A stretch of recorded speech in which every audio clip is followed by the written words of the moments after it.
Hey everybody, how you doing? The moment you've been waiting for right now. I've got Bob Mitchell from Sleepy Hollow on the line. How you doing, Bob? Well, hello to you. How are you? And hello to everyone in New Mexico. I'm doing good. I've been looking forward to this interview, and I got to thank Glenn Reed personally for introducing us. Yes, my mind assassin bass player, yes. Absolutely. It's a pleasure to meet you, and thank you for allowing me on your show. I appreciate it. Oh, definitely. For the music, I can't even talk now. For the listeners out there that don't know who Sleepy Hollow is, can you give them a little rundown? Oh, we've been around since 1989. The band has nothing to do with the story of the Headless Horseman or anything like that. The way we got our name was in the grand old tradition of rock and roll. We named our band after a town. Much like Boston, Kansas, and Chicago, we named ourselves Sleepy Hollow. So that's really where the name comes from. We have nothing to do with the Washington Irvington story or the TV show that's on now or anything Disney's put out. I visited the town one year, a long time ago, and fell in love with it. And when it was time to give the band the name, rather, Sleepy Hollow was suggested. And it's stuck ever since. So a lot of our longtime fans know that. They know it has nothing to do with the story, and we're just a metal band that named ourselves after a city. I love it. And, wow, your musical talent is just out of this world, Thank you. I appreciate it. Thank you. And as far as demonic imagery, we created the demonic Pegasus, and that's pretty much about as close as you'll get to anything relative that's been related to Sleepy Hollow as a story or a movie or whatever. So that horse there has been our friend for a long time. I love it. So I see that Sleepy Hollow has some really big stuff happening now. Yes, since we've been back, we reformed again in 2011. We've played with, we supported a lot of great bands. We've played with Exciter. We did a tremendous show in New York City with Michael Schenker. We've played with Seven Witches.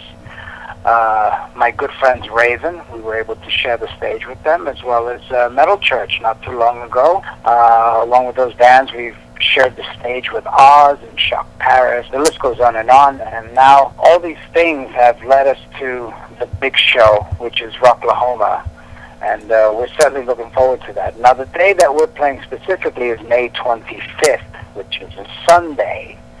And we're going to be sharing that stage with George Lynch and the Killer Dwarfs, so many other great bands. So I believe there's another band from our label, Pure Steel, that's going to be on there too. And it's just going to be a tremendous weekend overall. So I'm looking forward to it. It's kind of like, we're kind of like, how can I put it? We're a bunch of independent wrestlers that wrestled at the YMCAs and the backyards of school grounds and church grounds, and we finally made it to the stage of WrestleMania. So in a matter of speaking, Rocklahoma is our WrestleMania, and we're going to make the best of it. So even if it happens once, if it only happens once for Sleepy Hollow, we have the distinction of saying, yes, we did that show. So that's pretty much a bragging right that we'll always carry with us. And, if we do well, who knows? It will certainly open the door to a lot of other things for us in the future. But right now, we're focusing our concentration on getting our set tight and being the best band we can possibly be for Rocklahoma, because that is where you have to bring your A game. We're sharing the stage with the likes of Kid Rock and Extreme and Lacuna Coil and Deftones and Black Label Society and Kicks and Skid Row. So, we better be good. And we're certainly hoping that we'll do the best show we can. I'm sure you're going to nail it. Yeah, the fans will decide that. So we that's the kind of band we are. We never tell you what to expect. We never tell you, oh yes, our next album is going to cure cancer and it's going to make you do miraculous things. We just write our music, we present it to the public, and if the public likes it, we're great. We're good to go. If you don't like it, then we're not doing our jobs correctly, and then we have to evaluate ourselves. But thus far, knocking on wood, we've done quite well for ourselves, and the fans have placed us where we belong, and the fans have brought us to Rocklahoma. So it could only get better from there. But we take it one at a time. That's the best way to take it. I mean, you've had, God, how long have you been a musician? I've been a professional singer now for 38 years. This year alone, I celebrated my first release that I was ever on, which was 30 years ago, an album called Metal Massacre 5, which was on Metal Blade Records. And it was with my old band, Attacker. And that was a various artists record. It was all different bands on there. And we shared it with some great ones. Metal Church, Fate's Warning was on that, and ourselves, and I believe, I think Voivod, they were called Hellhammer at the time. They were on that. So my voice has been lent to quite a moment in my career, which is Metal Massacre 5. That was 30 years ago, and I was already singing about 8 years prior to that. So I've been around a long time. It's so funny? I actually own that. You have Metal Massacre 5? Yes, I do. I have it on tape. Oh, that's great. Well, if Sleepy Hollow comes out to New Mexico, I'll be sure to look you up and sign it for you. Oh, that would be great. Oh my gosh. I get so excited. I would love to see you live. I wish I can go to Rocklahoma myself because, wow, it's a killer lineup. I mean, and you guys have been definitely blessed by being able to play Rocklahoma, and I'm sure you're going to destroy the stage. People are just going to love it. You have a lot of music supporters, which I think is great. I see how much they cherish your every word. Do you know what I'm saying? I appreciate it. Thank you. I like to think that because I've been around so long that I'm hoping I have something to say that's relevant. So, and certainly, as much as I cherish what I've done in my past, I certainly look to the future as well because I'm still creating, still writing. Trying to stay relevant is very hard in this business. So I think the key to it is to continue to create, continue to write, continue to perform. And that's what I'm doing. So I hope it's working out. And it'll all come to a head at Rocklahoma. So it's certainly an honor to have been chosen to do that. As well as the other shows we've done recently. I mean, playing with Metal Church and Michael Schenker and an Exciter was an extreme honor for us. Playing with Raven was a little easy because I'm friends with those guys. So it was a little easy to get that gig, but all the others were called in to us, hey, do you want to play the show? And of course, yes, we'll do it. And we had the honor of playing the Ragnarok Festival last year, and they just finished up this year's chapter of it, and it was a great lineup. And we've been, as you said, we have been blessed and continue to be blessed. So we'll just see where it goes from here. No, I'm loving it. I'm loving it. We work with a lot of independent artists here on Metal World Radio. Is there something that you can give to these people that would inspire them to continue doing what they're doing? The only thing I can say, it may sound cliche, but it's worked for me. Just continue creating, be true to yourself, and don't stop loving what made you happy to begin with, because then you lose all sense of who you are.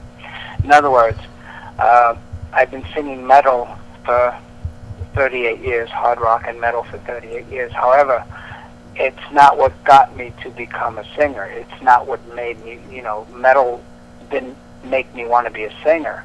My passion for singing goes way back. I was a child of maybe 5 years old, and I was listening to guys like Dean Martin and Tom Jones and Frankie Valli and Engelbert Humperdinck, and those guys I still listen to this day. And those guys are the ones that influence me still to this day. My stage persona is not so much of a metal singer, but it's taken more from the page of the Dean Martins and the Tom Joneses. So it works for me. But my point is, if there's something as a child in your youth that influenced you to want to do this, continue utilizing that influence. Don't necessarily listen to what's out there now, because then you'll sound like everyone else.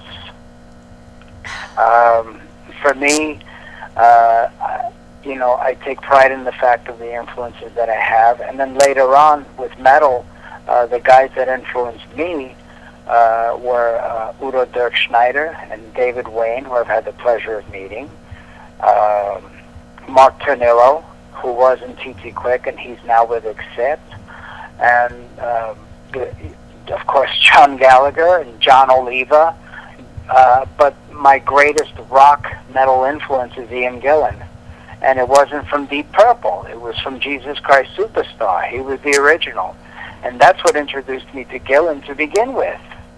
And then I found out later, as a snowball, that he has this band called Deep Purple, and I'm like, wow, I got to look into this. So there I am, searching and looking, and then bam, I bought In Rock. That same day I bought the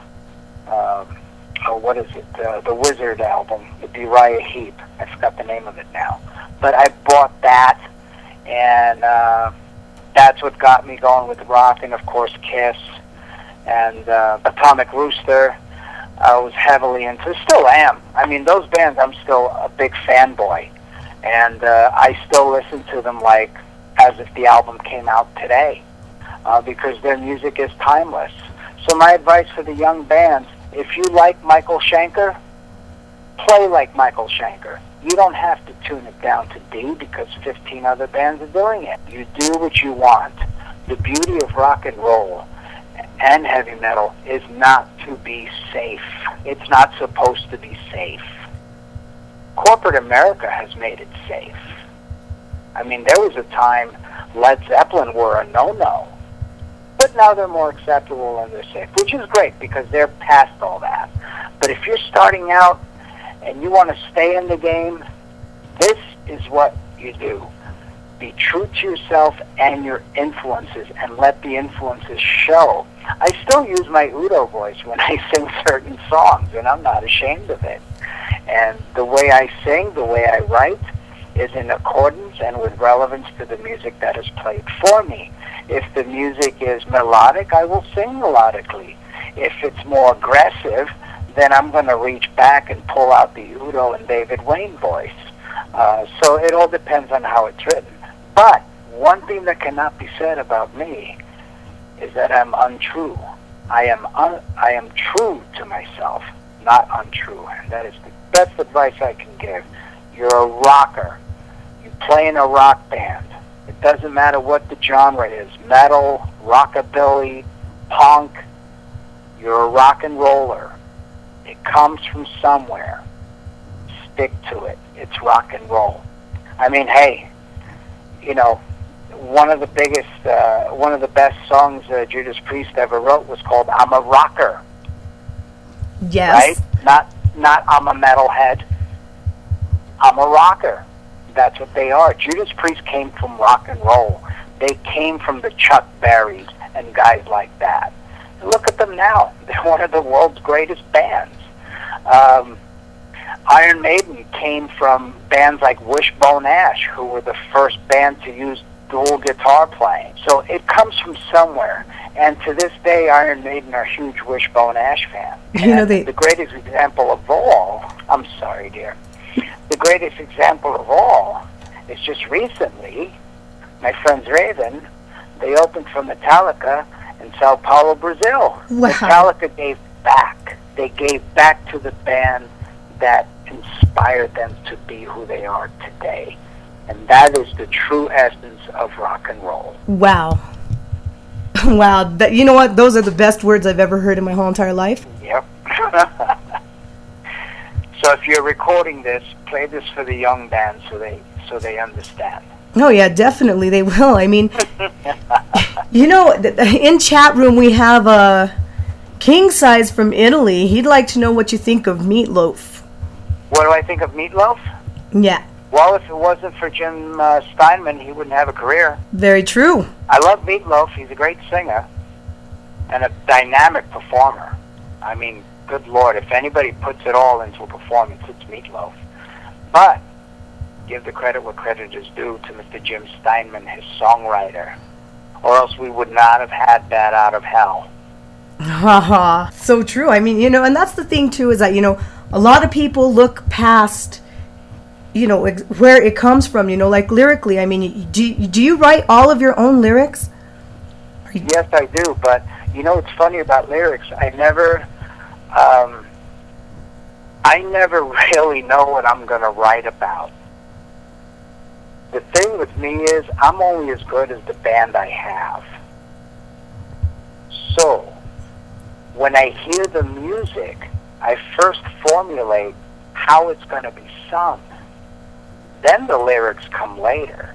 And then I figure out what the song's about. Oh, must be about this. But you know what the beauty about lyrics is, my dear? The beauty about lyrics, particularly in rock music, is that it could be interpreted in so many ways. 6 ways to Sunday. I mean, can anyone tell me what I Am the Walrus is about? No. Exactly. But you know what? That song rocks. And it rocks to this day, regardless what the heck they're singing about. And that's really, how I write. I'm not political nor religious nor anything like that. I simply, on my part, I am an entertainer. I don't think it's my job to remind anyone of the bad things that are going on in the world. We know that. That's why we have the news. My job as an entertainer is to help you forget. Boom. And if you've forgotten for at least 2 hours of your time, then I did my job. So when I write lyrics, it's really open to interpretation, really. And I think that falls on everyone, unless they're specific about what they write. But I never am. It just turns out to be what it's about. Like, I didn't know my first album was going to be about, the works of J.R.R. Tolkien, Battle at Helm's Deep. I used to read those books in school, but and what I did was I just started writing a bunch of stuff I never knew would be an album with song lyrics or anything like that. So it just turned out that way. Wow. I think you, Mr. Mitchell, you are a great inspiration. Your words are so strong and powerful, and you can tell that you are true to yourself. Thank you. And, I mean, what you've just done here, and for all the people that are listening, you've reached. I appreciate it. Definitely, because you just reached me. I'm going, holy crap, and I was thinking about, whoa, what? Absolutely right, And for me, I'm a big lyrics girl, you know what I mean? I'm like, oh, and you're right. Some lyrics hit you some way. Some days it hits you one way, the next day it hits you differently. You know what I'm saying? Exactly, yeah. Oh, yeah.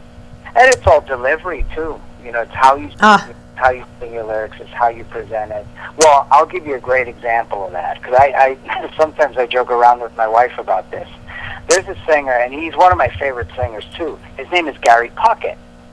And he had a band called Gary Puckett and the Union Gap. Okay? Okay. And he had a major hit song called Young Girl. Okay? And the lyrics are, young girl, get out of my mind. My love for you is way out of line. Better run, girl. You're much too young, girl. Now, when you read that, you think, oh my God, this guy's a pervert. Right. Young girls, right? But I'm not sure if you know the song or not, but when you hear the way he sings it so nice and so beautifully that you forget what the song's really about. So it's something to think about. Yeah, big time. Wow. Now I got to find this song and I'm going to hear it. It's a great song. I'm sure your mom's played it, and, if she's into oldies and stuff like that, you've definitely heard the song. No, I'm sure I have. But you don't know that it's about that. You know what I mean? So if you pick apart lyrics, you'd be like, oh my God, what is wrong with this guy? Really, people? You know? Oh man. Well, another great example was when I first saw the song title "Only Women Bleed." Alice Cooper, yeah? Yeah. Well, what do you think of right away? Someone having the cuss, right? Right. When you read the lyrics, it's actually about abuse. That's all. Wow. But Blown he away sings it again? So beautiful. Yeah, he sings it so beautifully. It's just like, okay. There's a lot of lyrics like that, you know, and it just blows my mind. That's why I promised myself I would never interpret what I write about, because for the love of God, I really don't know. I just know that it rocks and people enjoy it, and thank God. Exactly. Oh my God. You know, tell me a little bit. You know, right now you have your Sleepy Hollow with Silver Pieces. Tell me a little bit about that record. Oh, that was a fun record to record. I was actually watching on Turner Classic Movies. I was watching a silent version of The King of Kings, which was made in 1927, and it was directed by, I believe, D.W. Griffith was the director. And there's a scene where Judas is about to betray Christ, and all you see in the scene is Judas's eyes and whoever that guy was, the Pharisee, you know? Yeah. Dropping the coins one at a time. And then I already had the music, you know, because they send me the music ahead of time. So I'm watching the coins drop, and then I hear bam, bam, bam, bam, bam, bam, you know, the riff for the song. And I'm like, ooh, well, that's kind of cool. So when I was done, I guess I wrote about that, but it was Judas's side of the story we never got. Like, why did he betray Christ? Was Christ a pain in the ass? I mean, you know, it's something to think about. Why did he hang himself afterward, you know? Yeah. Probably some deep, dark secret. You never know. So that's kind of how it wound up. But, again, that's open to interpretation. Oh, but man. It's a great song, and we've done it live, and when we do it live, it really gets over so well, and I'm so happy for that. I've got a wonderful group of musicians in Sleepy Hollow, and they just, you know, I can implicitly say that they write from the heart, and they're not trying to be anybody but themselves, and it, you know, it just shows through. So I think, if getting back to the Silver Pieces, if you're going to ask me what's the song about, well, it's about Judas' side of the story that we never got. Oh. Wow. Definitely blown away. Yeah. I mean, if there's church advocate groups that come to our shows, I know we did the right thing. Oh, no. Oh, that's great. I mean, you know, as much as anything, I am still a rocker, and I'm still a rebel, and I like to stir it up once in a while. And that's a good thing. Definitely. That's a good thing. You know, there's an old saying, if you have enemies, that's a good thing, because you stood up for something. Wow. So damn true. You know what is so... This right here is so inspiring to me. You know, being able to talk to you and getting to know you and the things that you're saying. Thank you so much from my heart, because you've just like opened my mind again to a place where I was like tunnel visioning, you know? But you're absolutely right. People can get complacent, and in this day and age especially, with technology and all that. It's very easy to push a button to say how you feel, but when you're sitting face to face with someone and you tell them how you feel, the eyes never lie. Oh, exactly. And that's why I'm not, you know, you'll never see me with a phone. You'll never see me texting. I mean, I do it on Facebook, but that's how I correspond. And that's a good thing, you know. but it's not a habitual thing for me. You know. Yeah. Many times I just want to run up to somebody, slap their hand, and say, "Would you please put that down?" Right. That's exactly something I want to do every once in a while, you know, because kids right now, they don't even know what it's like to be outside and enjoy things, you know. Instead, they're like little robots, all in their little gadgets and gizmos. Yeah, it's important for your kids to go out and get dirty and get bumps and bruises and you know, get in that dirt and play. You know, my kids are in my yard and they get filthy, but I'm glad because they have great intercommunicational skills that a lot of kids these days don't have. Exactly. You know. And, you know, it's important for a kid to bump around and get a scratch. It's okay. You know. Exactly. They get hurt. They get hurt. As long as nothing's broken, you know, that's when okay, now we got to stop. But for the most part, it's important. I mean, even adults go out and throw a ball. You know, I kick a ball around with my kids. You know, and it's great. I'm exhausted, but I feel great because I played with my kids. You know, and it is. It's very. Okay, so let's talk about your kids a little bit. Have they grown, or how can I say this? Did they get your musical talents? Are they into music the way you are? Yes, particularly my little ones. They can recite for you any Beatles song, any Kiss song. My little 3-year-old boy is a big Udo fan. Oh, wow. And it's amazing to see a 3-year-old boy singing Massachusetts. You should record it and YouTube it. Well, my wife's trying to catch him, but every time we do, he clams up. Oh, man. But he does. He gets his little flying V guitar, and he starts singing Massachusetts along with Udo. And what else, what's the other song he sings? Oh, The Dark Side of Midnight. He sings that one, too. And he's really good. And my daughter, my little 5-year-old girl, she loves everyone from One Direction to Black Sabbath. Oh, good job. Yeah. Good job. It's important to, and they're both immense Beatle fans.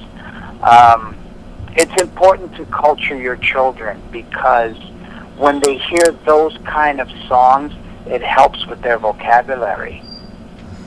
They speak so eloquently well for a 3- and a 5-year-old. I mean, the teachers at the preschool of my daughter's school, they're amazed how well she speaks. And a lot of it has to do with the music that she listens to at home, as well as the movies that I put on for them. A lot of the cartoons today are very juvenile with the high-pitched voices and right. the very annoying songs. So I play the old cartoons for them and the old comedy classics. They love Laurel and Hardy. And they can recite a scene from March of the Wooden Soldiers verbatim. But their skills, their language skills are such that, you know, if you close your eyes, you're talking to an adult. Wow. So it's good to culture your kid. Just because it's made for babies doesn't mean the baby will watch it. Not every kid watched Sesame Street. Isn't that the truth? Yeah. Not every child watched Sesame. I knew of Sesame Street, but I never really watched it. Right. You know? But and that's what I mean by culturing your kid. You know, if you speak a second language, speak that language to them. My children answer me in both Italian and Spanish. Really? Oh, yeah. Wow. Yeah. My dog, too, she answers commands in Italian and Spanish, yeah. Mm-hmm. That's just awesome. Seriously. Yep. You know, my middle child was having trouble reading. So what I did was I would go on to YouTube and I'd find a song that he likes, and you know how they have the lyrics? Yes. I'd have him listen to the song and read the lyrics. And it helped him catch up in school. Yep. It's very important. I play silent movies for my kid. And it's funny because when I was a child, that's how I learned to read. Watching Charlie Chaplin and reading Superman books. Wow. That's how I learned. So, and I learned, I commanded the English language in an early age, like my little ones are now. So it's it's important. A lot of parents sadly don't take the time out to show them what they grew up on. Show them. It's not a bad thing. Exactly. If you want to park your kid in front of the TV and let them watch Laverne and Shirley, let them. Never say to your child, oh, that's too old. That's too old. The way I see it, greatness is timeless. Ah, exactly. And Bob. If you've never seen a Charlie Chaplin movie, it's not old. You've never seen it. So how do you know when it came out? It's new to you. Exactly. And much like metal. I mean, if you've never heard Atomic Rooster, shame on you for one. But if you never heard the music, well, how do you know when it came out? They could just come out yesterday. Exactly. So play Death Walks Behind You. You'd be surprised how some of these young musicians around here get blown away by that stuff. And it's true. I sit there and my kids actually will tell me, Mom, don't you think that's a little too old? And I'm like, well, no. No. I love it. You have to teach them from the beginning. This is good. Listen to this. So my little ones will never say, well, that's old. Because that's ignorant. Yes. Big time. It's very ignorant. And I teach them, no, it's not old. It's not, look, this is cool. Why don't you watch this? So they do, and they like it, and they take it for what it is, and they never say anything. I mean, my little ones watch Magilla Gorilla and Huckleberry Hound, and Well, those were the best. Well, yeah, and some people, especially these younger parents, you can't show those cartoons because they're using guns and all this other stuff. I'm like, yeah, but that's what made it funny. Exactly. Didn't you crack up when Daffy Duck's bill went up on the other side of his head? Definitely. I did. I know, yeah. I have to admit I did. It doesn't mean I'm going to go out and do it. It's a cartoon. And back then, I mean, that's when cartoons were real and there was less violence. Yeah. I mean, there was violence, but I don't know. It's all how you look at it. If you guard people too much from something, then they're going to be more curious and go against you. Very true. Don't guard them. Let them watch Tom and Jerry. Let them see the little mouse drop a big iron on the cat's head. That doesn't mean you do it. Very true. Oh my God. No, you tell them that's what they do. You don't do that. Oh, okay. And they don't. Right? Yeah. It's like anything with this world there. You have to, if you've been around a long time like I have, the trouble I see now is that the older bands aren't guiding the young bands. Guide them. Exactly. These young bands need guidance. And that's where now that we were talking, I mean, you have definitely, I mean, this is so inspiring on so many levels, Right. Bob, and this is just, I'm honored to be able to sit here and interview you and talk to you about this, because this is a rare find indeed. A lot of people don't get it. No, unfortunately no, but one day at a time I try to make that happen, and I mean, yeah, a lot of bands go on radio shows to promote something, and that's great, and I do too, but then I veer off of that, and I actually have conversations, And that's perfect. Yeah, it's better to do that, because you have to, the way to keep your audience is to talk to them and not at them. Exactly. And I feel a lot of personalities don't talk to their audience, they talk at them. You're absolutely right. So many times, this next album is going to blow you away, it's going to be killer, it's going to be this, it's going to be... Really? okay. And then you hear it, and it's like, well, you said it was killer. I'm not dead. So where is it? Oh shit, that's Where's funny. the song, brother? Because I don't hear it. Oh my god. Whereas with Sleepy Hollow, we never make such claims, and we never hype our albums that way. We put it out, and you decide. We gave you silver pieces, and apparently you enjoy it. Yes. But I said nothing to you about the song. Nope. I mean, I was like, wow. Here it is. Enjoy it. It's all I can. We enjoy making it, and we love to play, and we love to create, and using our minds. And you know, there's no greater feeling in the world than to make something that came from a thought, and then it culminates into a thing, and then other people like it. That's pretty cool. That's amazing. So we're just going to continue to do that. And, you know, the next Sleepy Hollow record, they like the last one apparently, and hopefully they'll like this one. And the only way I can say it in a bragging way is if you like the last one, I'm pretty sure you'll enjoy this one, because we have had just as much fun making this one as we did the last one. Where can people find your music? Amazon, or they can go to Pure Steel Records and get it there. And at Rocklahoma, we will have copies of Skull 13, which is our newest album. Well, a current album. It came out in 2012, so... So our current album is Skull 13, and we will have copies of that. You can buy direct from the band. But you can go to PureSteelRecords.com and get it through them as well. Very nice. And you can also find Sleepy Hollow on Facebook. Yep. We have a Facebook page, and just look for us on Facebook. I think it's what the heck's it called? Original Hollow Metal, I think that's what it's called. I forget. But do a search on Facebook, and you'll see the image. Definitely. Or if you're going to Google it, Sleepy Hollow Metal Band. Perfect. So, yeah. And you're also... I'm sure a lot of people will find it. So. Oh, definitely. And if not, they're missing out.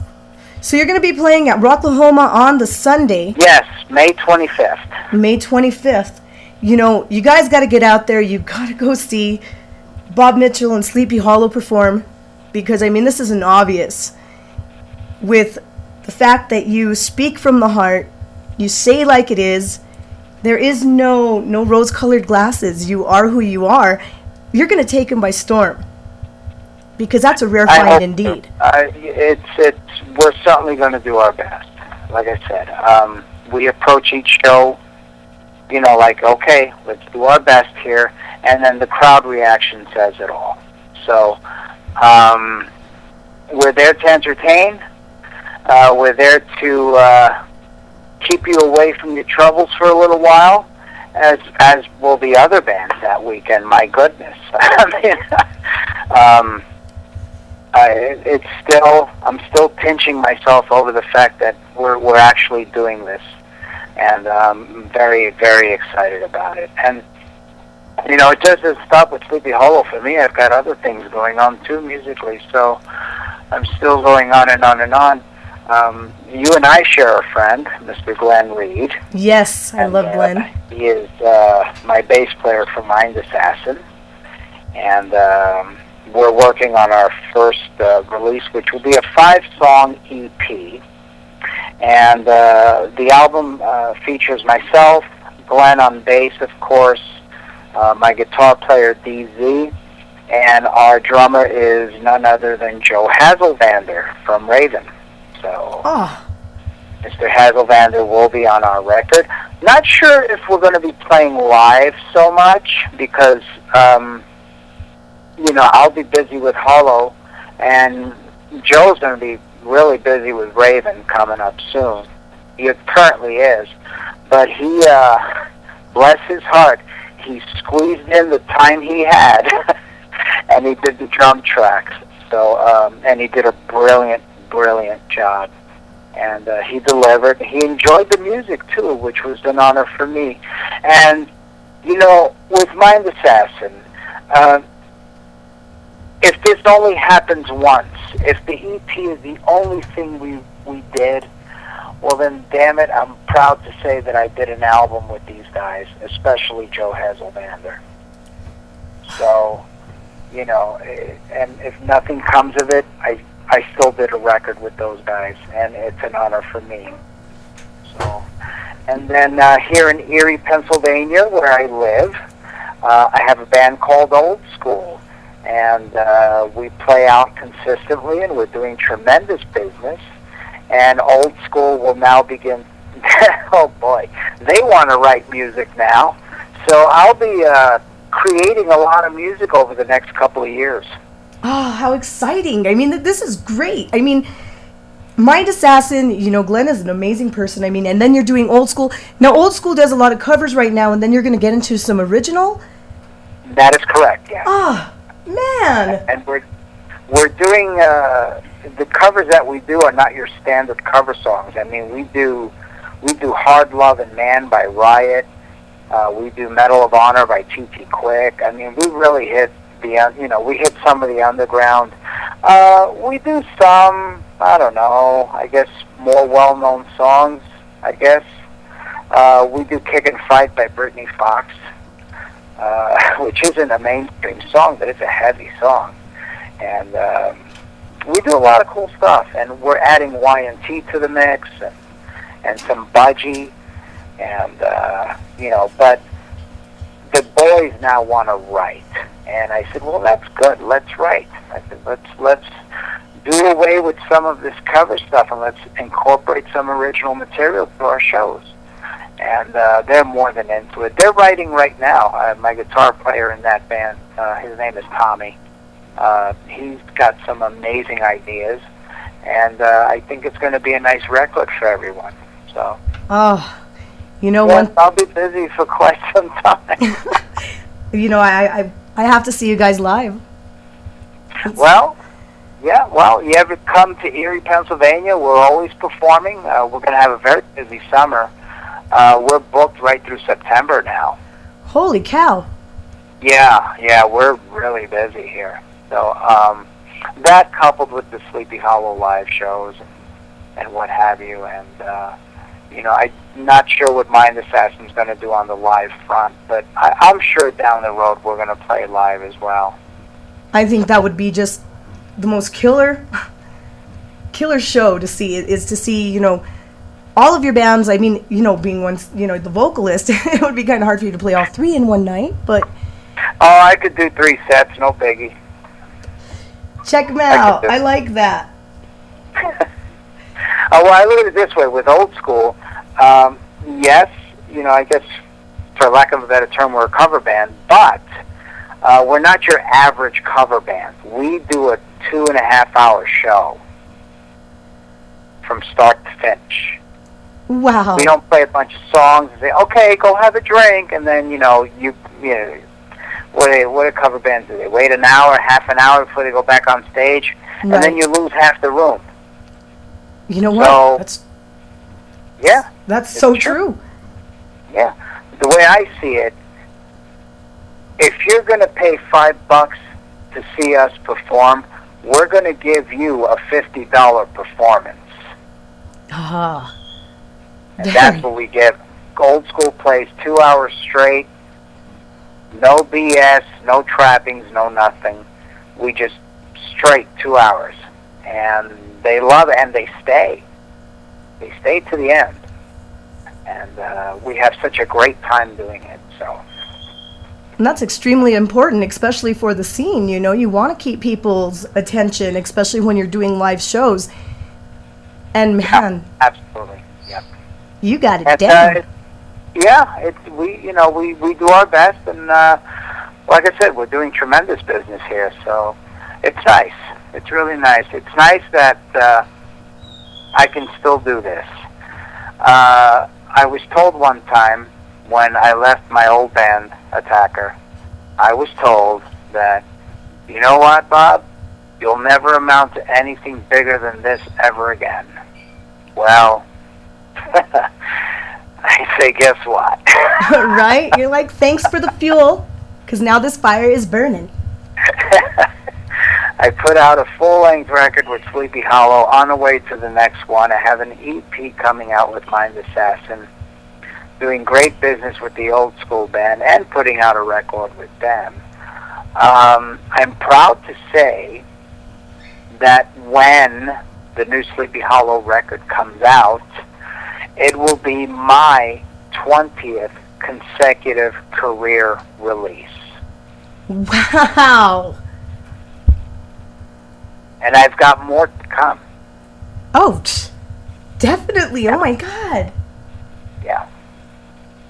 And that includes compilations, best-ofs, anything that features... If something features your voice or your talent, that's a release. So this album, Hellbound, the new Sleepy Hollow record's called Hellbound, it will be my 20th career release. And I'm well on my way to release numbers 21 and 22. I love it. I love it. Still busy, still crazy after all these years, like the song goes. It's perfect.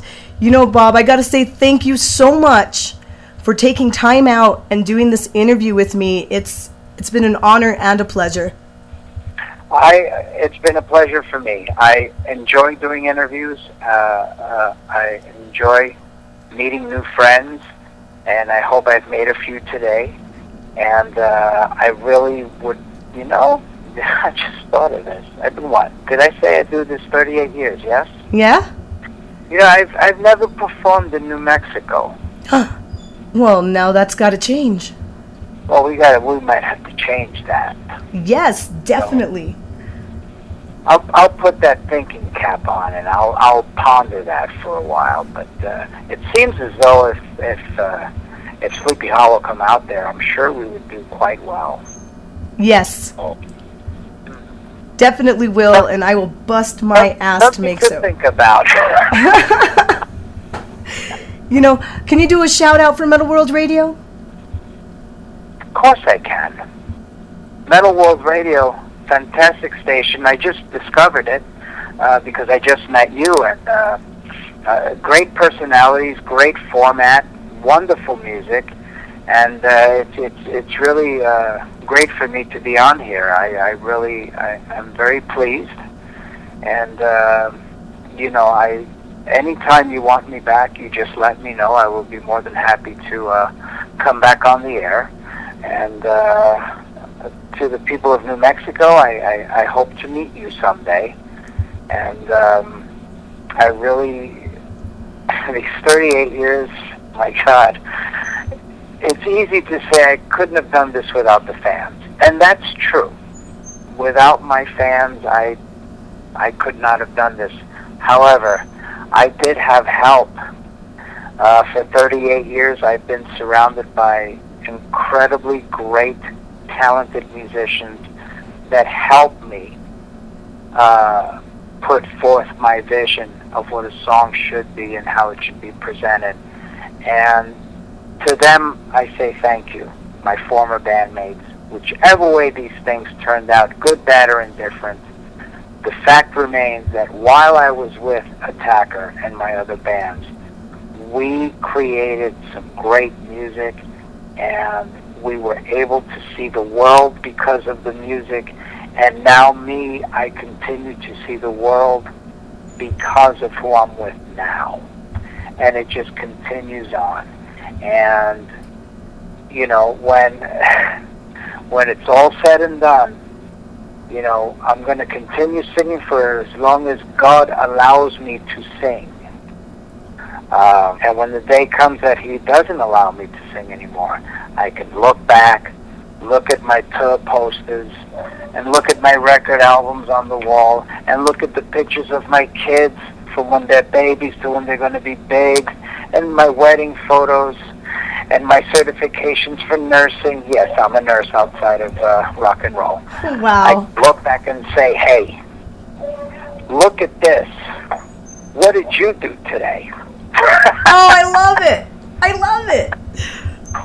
Oh, very nice. I love it. That was great. You know, and you have done so much, and like I said, it's such an honor. And you know, I definitely would love to have you back on the air with me again. I will definitely do that. I will come back on the air with you. And I think the next time I come back on the air with you, I think we're going to announce our appearance in New Mexico. Yes, sir. Oh, that just got me so happy. I got so happy right then and there. And I tell you what, I want to play and share the stage with the best bands that New Mexico has to offer. And I'll tell you, every state of the union has many great bands. There's so much talent out here, make your head spin. Oh yeah, and I'll tell you, there's a lot of great bands here in New Mexico, and they would love the opportunity to have someone, you know, like you to share the stage with. Because not only that, you know, I can tell that you get to know the bands that you play with, and you know, that's very inspiring, especially to the younger generations. They need this. You have to. It's important for them. As I said before, the younger bands need guidance. They need advice.